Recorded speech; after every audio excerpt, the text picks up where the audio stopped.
Good morning all of you. अभी last video में हम लोग व्यतिकरण पढ़ रहे थे। व्यतिकरण के लिए हमने फार्मूलों का डेरिवेशन किया, डेफिनेशन देखी। अब उसी क्रम में आज आगे बढ़ते हुए व्यतिकरण से चैप्टर से कुछ न्यूमेरिकल्स लेकर आए हैं, तो उनको हल करते हैं। तो हल करने से पहले हम क्वेश्चन को पढ़ रहे हैं। क्वेश्चन से आपको जो जो राशियों के मान मिलते जाएं उनको लिखते जाएंगे। फिर आपसे क्या पूछ रहा है उसमें क्वेश्चन मार्क लगाएंगे। फिर इसके बाद हम निश्चित करते हैं कि कौन सा हमें फार्मूला प्रयोग करना है। तो आइए सबसे पहले मैं क्वेश्चन करूँगा, ध्यान दीजिएगा। कह रहा है दो तरंगों की तीव्रताओं का अनुपात 25:16 है, तो उनके आयामों का अनुपात क्या होगा याद कीजिए। और इसके साथ यदि दोनों तरंगे व्यतिकरण उत्पन्न करती हैं तो महत्तम तथा न्यूनतम तीव्रताओं का अनुपात भी ज्ञात कीजिए। तो देखिए हमको क्वेश्चन से क्या मिला, ये I1 अपन I2 इसका अनुपात दे रखा है कितना, 25/16 ये दिया है। हमसे A1 अपन A2 इक्वल क्वेश्चन मार्क पूछा गया है। क्योंकि देखिए फार्मूला हमारे पास क्या है, सूत्र है हमारा I1 अपन I2 equal A1 square upon A2 square. अब I1 व I2 के मान हम यहाँ से रख देंगे तो ये 25/16 हुआ A1 square upon A2 square. अब दोनों पक्षों का वर्गमूल ले लेते हैं तो इसलिए बनेगा A1 अपन A2 इक्वल 5/4। ये बन गया हमारा, ठीक है। यही दोनों का अनुपात है, अर्थात ये मिल जाएगा हमको A1 अनुपात A2 इक्वल 5/4। ये मिल गया, पहला आंसर हो गया। अब हमसे ये पूछा गया है उनकी मैक्सिमम और न्यूनतम तीव्रताओं का अनुपात M max upon I minimum equal question mark, ये भी पूछा गया है। तो इसको निकालने के लिए हम क्या करते हैं, क्योंकि देखिए यहाँ से अब आते हैं इससे, अब इसके आधार पर ये हो जाएगा हमारा, देखिए यहाँ पर ये A1 इक्वल हो जाएगा 5/4 A2। अब देखिए अब हमारा फार्मूला यहाँ पर बन जाता है, सूत्र ये पुनः बनेगा I max upon I minimum equal ये होगा A1 प्लस A2 का whole square upon A1 minus A2 का होल स्क्वायर। ध्यान दीजिए बच्चों, अब देखिए ये I max upon I minimum equal A1 का मान यहाँ से लेंगे। अब हम A1 का वैल्यू हो गया हमारा 5/4 A2 प्लस A2 इसका होल वर्ग अपन, इसी तरह A1 का मान वहीं से लेंगे, ये बन जाएगा हमारा 5/4 A2 माइनस A2 इसका होल स्क्वायर। अब देखिए एलसीएम ले लीजिए, यहाँ पर I4 ये हो गया 5A2 प्लस 4A2, ठीक। अपन ये इसका वर्ग कर दीजिएगा, अपन ये हो जाएगा देखिए 5A2 इस, ठीक, A2 माइनस 4A2 अपन कितना हो जाएगा 4 का होल स्क्वायर। ये ध्यान दीजिएगा, ये हो गया हमारा I max upon I minimum equal, यहाँ जोड़ लेंगे तो देखिए ये बन जाएगा हमारा 9A2 अपन 4 का होल स्क्वायर अपन, देखिए ये हो जाएगा कितना A2 अपन 4 का होल स्क्वायर।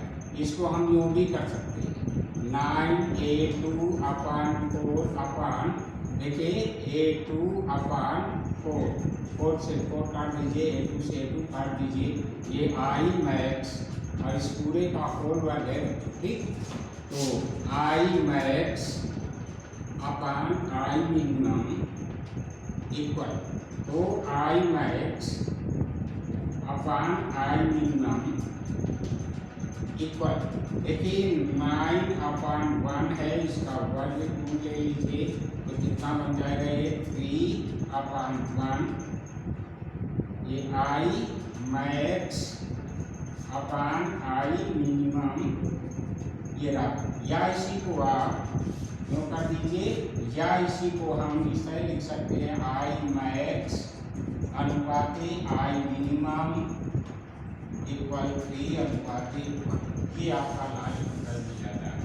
तो इस प्रकार हम क्वेश्चन को सॉल्व कर लेते हैं।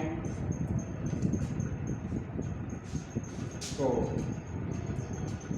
अच्छा वर्ग था ना, ये बन जाएगा हमारा 81, ठीक। अब देखिए वर्ग था। अब आते हैं अगले क्वेश्चन की ओर।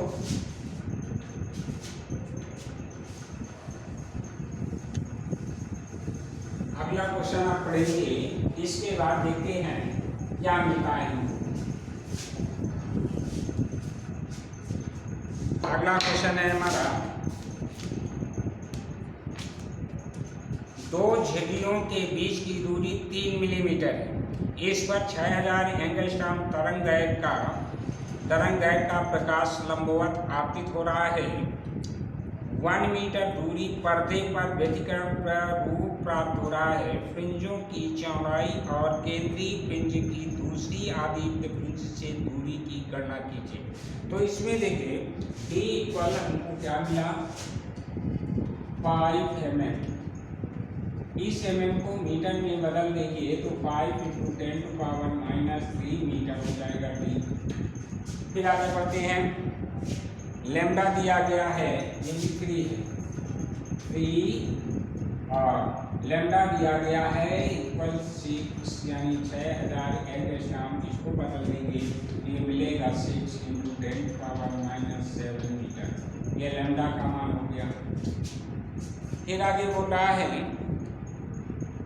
और 1 मीटर दूरी पर्दे पर व्यतिकरण, कैपिटल D इक्वल 1 मीटर हो गया। फ्रिंजें प्राप्त होती हैं तो फ्रिंजों की चौड़ाई W इक्वल क्वेश्चन मार्क। फिर कह रहा है और केंद्रीय फ्रिंज से दूसरी आदित्य फ्रिंज की दूरी यानी M इक्वल 2,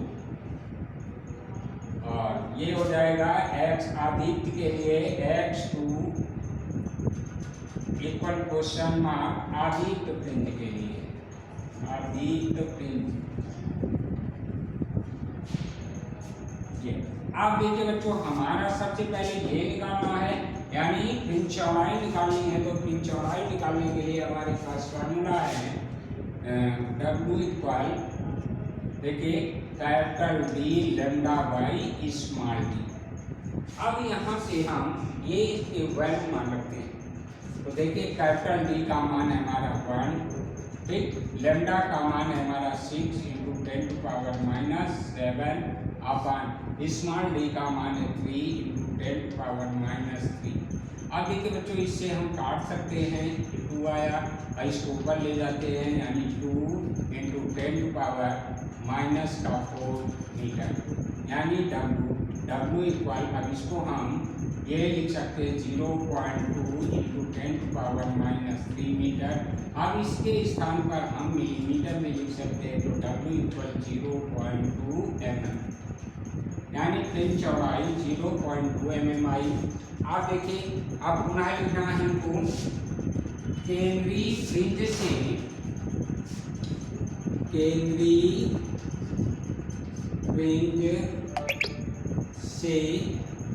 दूसरी आदित्य फ्रिंज की दूरी, इसका फार्मूला बन जाएगा x, देखिए क्या होता है x2 इक्वल 2m-1 × देखिए क्या दीजिएगा। आप हमको दूसरी आदित्य फ्रिंज की दूरी ज्ञात करनी थी, तो ये हो गया हमारा d lambda by small 2 small d m दीजिएगा। अब मान रखते हैं ये 2 तो वैसे रहा, एम के स्थान पर 2 हो जाएगा, ठीक, -1 और कैपिटल डी का मान 1, लेमडा का मतलब है हमारा कितना देखें 6 × 10⁻³ और अपॉन 2, डी का मतलब है 3 × 10⁻³। आप जब हल करेंगे तो देखिए यहाँ से, ठीक, यानी 3 आया into 1 into 6 into 10⁻³ upon 2 into 3 into 10⁻³ 3 से आप 3 को काट लीजिए, इससे इसको काट दीजिए, यानी आपका 3 इंटू 10⁻, ये इससे काट लीजिए, कितना आया आपका x नॉट इक्वल, ये बन जाएगा।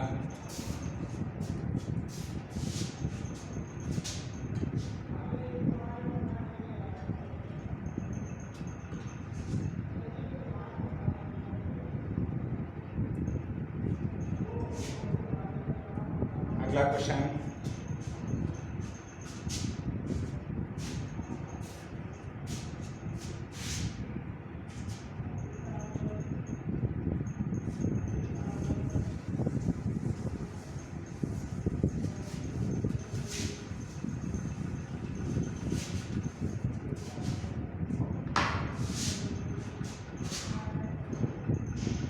अगला क्वेश्चन लेते हैं।